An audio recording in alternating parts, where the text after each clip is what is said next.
दोस्तों, अपना ज्ञान और बढ़ाने के लिए चैनल को सब्सक्राइब जरूर करें। दोस्तों, सावन के इस पवित्र महीने में ये वीडियो देखने के बाद मैं आपसे वादा करता हूँ कि आप 100% धनवान हो जाएंगे। मैं ईश्वर की सौगंध खाता हूँ, आपका हर कार्य आश्चर्यजनक रूप से पूरा हो जाएगा, परंतु वीडियो अंत तक जरूर देखें। दोस्तों, आज हम बात करने वाले हैं सिर्फ पैसों की। पैसा यानी धन, और आज के महंगाई के जमाने में धन ही लोगों का भगवान हो चुका है। कई लोग कितना भी कमाते हैं पर उससे ज्यादा खर्च हो ही जाता है। आज के जमाने में बहुत कम लोग होते हैं जिनको पैसों की तंगी नहीं होती है, और या फिर पैसों की कमी का सामना न करना पड़ता हो। यदि किसी के पास गुजारा करने लायक पर्याप्त पैसा होता भी है तो उसे और ज्यादा धन का लालच होता है। पैसों का मोह होता ही ऐसा है, जितना होता है कभी खत्म होने का नाम ही नहीं लेता। हर कोई इसी चक्कर में दिन रात पैसे कमाने की होड़ में लगा रहता है। कई बार कड़ी मेहनत के बाद घर में आपकी उम्मीद के मुताबिक पैसा नहीं आता, और कभी आता है तो कई दिनों तक घर में टिक नहीं पाता। ऐसे में माना जाता है कि बुरी किस्मत हमारे साथ साथ चलती है। आपको घर में पैसों के आवक के लिए दिन रात कुछ न कुछ शास्त्रीय उपाय करने पड़ते हैं, जिससे आप अपने पैसों की आवक को बढ़ा सकते हैं। आज हम आपको बताएंगे एक ऐसा अनोखा उपाय जो चमत्कारी माना जाता है, जिसको आजमाने के बाद माना जाता है घर में पैसों की आवक कई गुना ज्यादा बढ़ जाती है। और इस उपाय में हमको कुछ नहीं करना है, सिर्फ इन मोर पंखों का इस्तेमाल करना है। कैसे करना है वो हम आपको बताएंगे। दोस्तों, सबसे पहले समझ लें मोर पंख है क्या। ये बहुत ही शक्तिशाली चमत्कारी यंत्र होता है और तांत्रिक पूजा में इसका बहुत बहुत महत्व होता है। और आज से नहीं, प्राचीन युग से आपको पता ही होगा, जितने शास्त्र हैं, यंत्र हैं, वास्तु है, ज्योतिष शास्त्र है, सभी में मोर के पंख को बहुत इंपॉर्टेंट स्थान दिया जाता है। जो ऋषि महर्षि थे उन्होंने मोरपंख की कलम से ही बड़े बड़े ग्रंथ लिखे हैं। मोरपंख उपयोगिता बताने लायक नहीं है, क्योंकि आयुर्वेद में भी इसका अच्छा खासा महत्व होता है। और शास्त्रों के अनुसार संध्या नाम का एक असुर था। स्वर्ग पर उसने आधिपत्य कर लिया था, देवताओं को बंदी बना लिया था। तभी भगवान ने असुर को मारने के लिए एक योजना बनाई, और योजना के अनुसार सभी देवी देवता और सभी 9 ग्रह एक मोर के पंखों में विराजित हो गए। इसके बाद मोर बहुत शक्तिशाली हो गया। उसने संध्या असुर का वध कर लिया। तभी से मोर को और भी पूजनीय और पवित्र माना जाने लगा। दोस्तों, आगे बताने से पहले वीडियो को लाइक जरूर करें। जब आप हमारी वीडियो को लाइक करते हैं तो हमें बहुत खुशी होती है। चैनल को सब्सक्राइब भी करें और बेल आइकन को दबाना ना भूलें। दोस्तों, सिर्फ ऋषि मुनि और राजा महाराजा ही नहीं, बल्कि भगवान श्री कृष्ण के क्या कहने, आपको भी पता ही है कि कृष्ण कन्हैया को मोर पंख बिना अधूरा माना जाता है। उन्हें मोर मुकुट बंसी बाला कहा जाता है। उनके मुकुट में मोर पंख के बिना वो कभी रहते ही नहीं थे। इसका कारण भी ये था कि बचपन से ही उनकी माता ने उन्हें मोर पंख धारण करवाया था, क्योंकि मोर पंख से काल सर्प दोष दूर होता है, और श्री कृष्ण भगवान को काल सर्प दोष था। दोस्तों, सिर्फ हमारे धर्म में ही नहीं, बल्कि एशिया के बहुत सारे देशों में मोर पंख को आध्यात्मिकता से जोड़कर देखा जाता है। ग्वानहीन आपने सुना ही होगा। वो प्रेम, प्रतिष्ठा, धीरज और स्नेह का सूचक है, और ग्वानहीन में भी मोर पंख की बहुत महत्वता बताई गई है। जब हम बौद्ध धर्म की बात करते हैं तो माना जाता है इसमें मोर अपने सारे पंखों को खोल देता है, इसलिए उसके पंख विचारों और मान्यताओं में खुलेपन का प्रतीक माने जाते हैं। जब हम ईसाई धर्म की बात करते हैं तो मोर के खूबसूरत पंख जन्नत के दरवाजे के बाहर अद्भुत शाही बगीचे का प्रतीक माने जाते हैं। और जो ग्रीस के लोग होते हैं वो मोर के पंखों की स्वर्ग और सितारों की निगाहों के साथ जोड़ते हैं। हमारे धर्म में तो मोर को धन की देवी लक्ष्मी, विद्या की देवी सरस्वती, कृष्ण कन्हैया, गणपति, हनुमान जी, कार्तिकेय, इन सभी से जोड़कर देखा जाता है। और लक्ष्मी सौभाग्य, खुशहाली, धन धान्य और संपन्नता का प्रतीक माना जाता है। मोर के पंखों का प्रयोग लक्ष्मी की इन्हीं विशेषताओं को हासिल करने के लिए किया जाता है। और मोर पंख को अगर बांसुरी के साथ आप अपने घर में रखते हैं तो रिश्तों में प्रेम का रस घुल जाता है। हमारा घर एक मंदिर की तरह होता है। अगर उसमें रहने वाले सदस्य रोज आपस में झगड़ा करने लगे तो ये मंदिर अपवित्र सा लगने लगता है। इसके कई कारण हो सकते हैं। सबसे बड़ा कारण होता है घर में अत्यधिक नकारात्मक ऊर्जा का प्रवेश करना। अब सवाल उठता है कि घर में अगर नकारात्मक ऊर्जा बढ़ गई है तो इसको दूर कैसे किया जाए।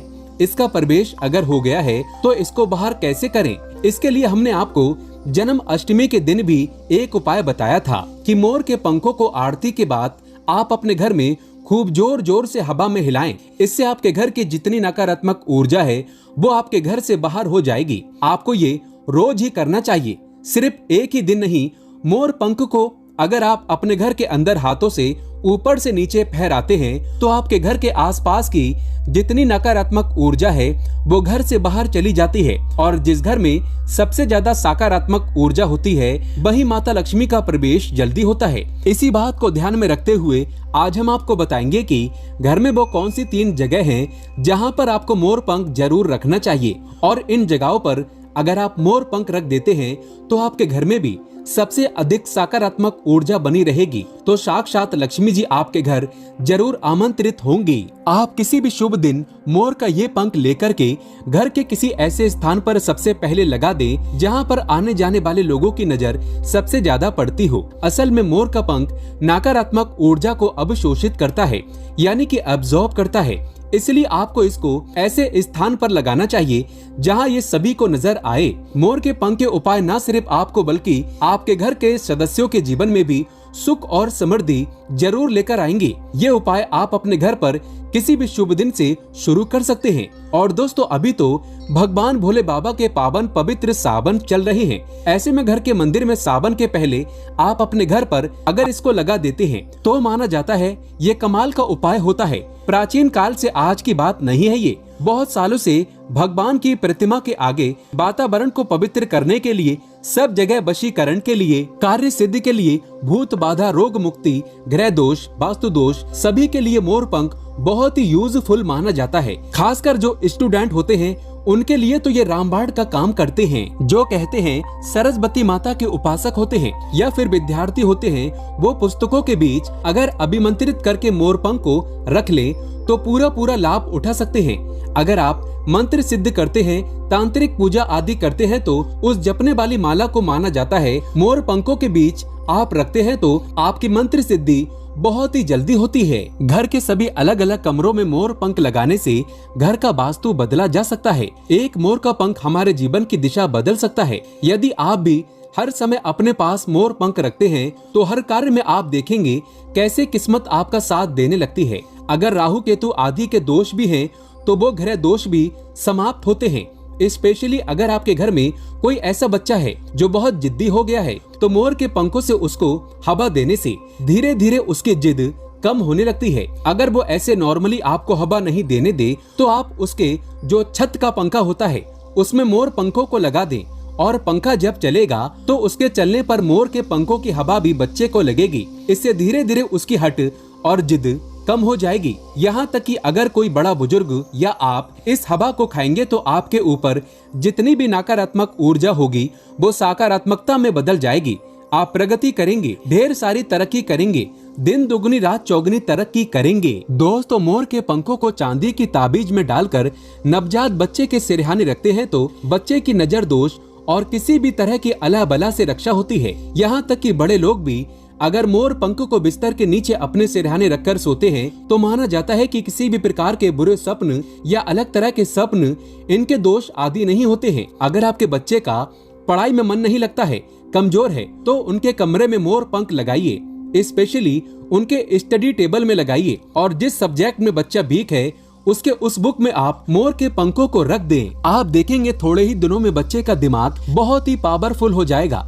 इतना पावरफुल हो जाएगा कि छोटी से बड़ी बात वो चुटकियों में हासिल कर लेगा और उस बात को ऐसे अपने दिमाग में फंसा लेगा जैसे मानो उसके बगल में वो बात छुपी हो। मेमोरी पावर बढ़ती है और बच्चा पढ़ाई में तेज होने लगता है। सरस्वती माता के उपासक और विद्यार्थियों को पुस्तक में मोर का पंख जरूर रखना चाहिए। दोस्तों ये तो हुई बच्चों की बात, लेकिन जब बड़ों की बात होती है कई बार हम बहुत सारे काम हाथ में ले लेते हैं। काम होते होते लास्ट में रुक जाता है या लंबे समय तक अटकाव आ जाता है, काम बढ़ता ही नहीं है। तो ऐसे में यदि आप अपने घर के बेडरूम के पूर्वी दक्षिण यानी south east corner of the house है उसमें मोर का पंख लगाते हैं तो आपके अटके हुए कार्य पूरे होने के योग्य बनने लगते हैं। घर में अगर पैसों की बरकत नहीं होती है, धन आता है रुकता नहीं है, तो इसी कोण में यदि दक्षिण पूर्व कोण में आप इसको लगा देते हैं तो घर में बरकत बढ़ती है और अचानक कष्ट जो आते हैं या एक्सीडेंट जैसे अचानक जो प्रॉब्लम्स आती हैं, उन सब से आपको मुक्ति मिलती है।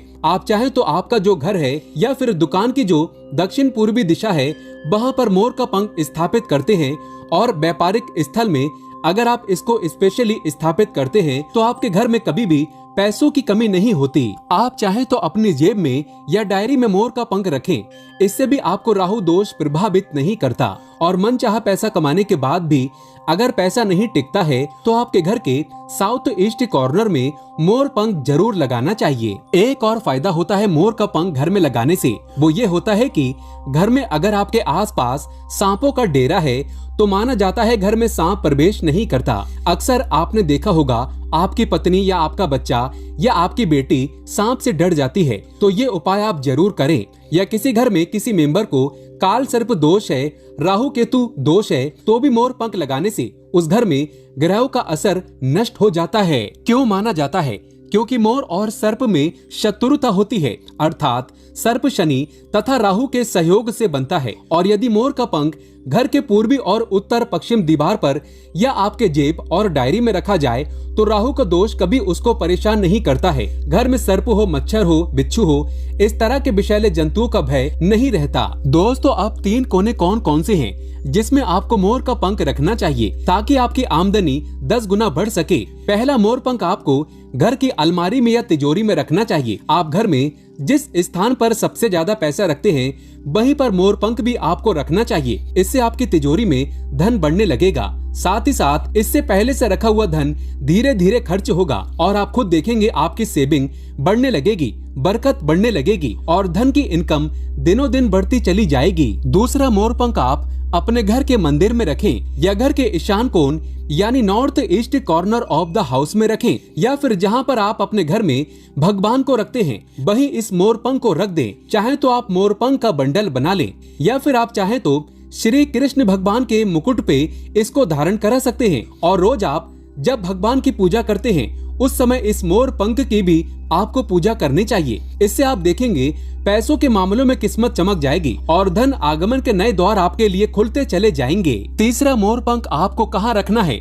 आपको अपने बेडरूम में बिस्तर के नीचे रखना है। ऐसा करने से आप जब बेड पर सोएंगे तो आपके अंदर काफी सारी पॉजिटिव एनर्जी आती है और आपको अच्छे से सोचने में और काम पर फोकस करने में मदद मिलती है। आपके जीवन में सफलता तो आती ही है, साथ ही साथ पैसों की आवक भी बढ़ जाती है।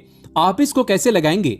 अपने बेड का जो गद्दा होता है, चादर लगाते हैं, उसके नीचे आपको मोर पंख बिछा देना चाहिए।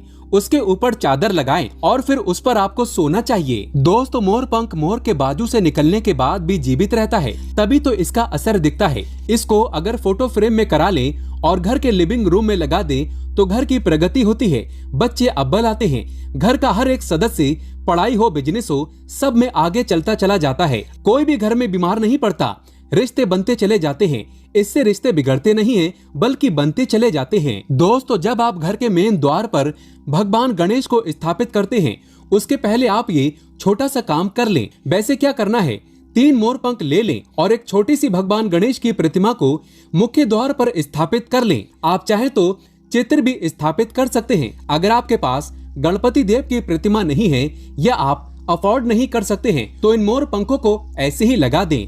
आप देखेंगे जिस घर में आप रहते हैं उस घर का वास्तु दोष दूर हो जाता है, साथ ही साथ किसी की बुरी नजर भी आपके घर पर नहीं पड़ती है। दोस्तों, कुछ लोग अक्सर कहते हैं कि ऐसे गणपति देव की प्रतिमा लगानी चाहिए कि मुख्य द्वार के आगे और पीछे सेम साइज की गणपति देव की प्रतिमा होनी चाहिए। हम आपको बता दें, ऐसा कुछ भी सच नहीं है।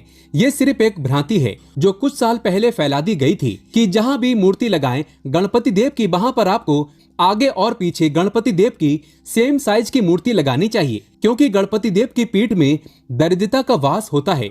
ऐसा कुछ भी नहीं है। गणपति देव उतने ही पवित्र हैं जितना आगे से या पीछे से। इसलिए कभी भी मन में किसी प्रकार का वहम विचार न रखें। हमेशा गणपति देव की एक प्रतिमा आप अपने मुख्य द्वार पर लगाएं। आप किसी भी राजा महाराजा के महलों में जाकर देखिए या किसी भी प्राचीन इमारतों में जाएं, सब जगह एक ही साइड में गणपति देव की प्रतिमा लगाई जाती थी। कोई भी अंदर की ओर प्रतिमा नहीं लगाते हैं। इसलिए अपने घर के मुख्य द्वार पर एक गणपति देव की छोटी सी प्रतिमा लगाएं, उनके साथ 3 मोर पंखों को लगाएं और फिर देखें आपके घर में कैसा माहौल होता है। दोस्तों, घर की सुख समृद्धि तेजी से बढ़ाने के लिए ये उपाय हर व्यक्ति को करना चाहिए। मैं ईश्वर की सौगंध खाता हूं 100% आप धनवान हो जाएंगे। आपके घर में माता लक्ष्मी का वास हो जाएगा। दोस्तों, सावन के इस पवित्र महीने में सच्चे दिल से कमेंट बॉक्स में लिखें हर हर महादेव, ओम नमः शिवाय, एक लाइक जरूर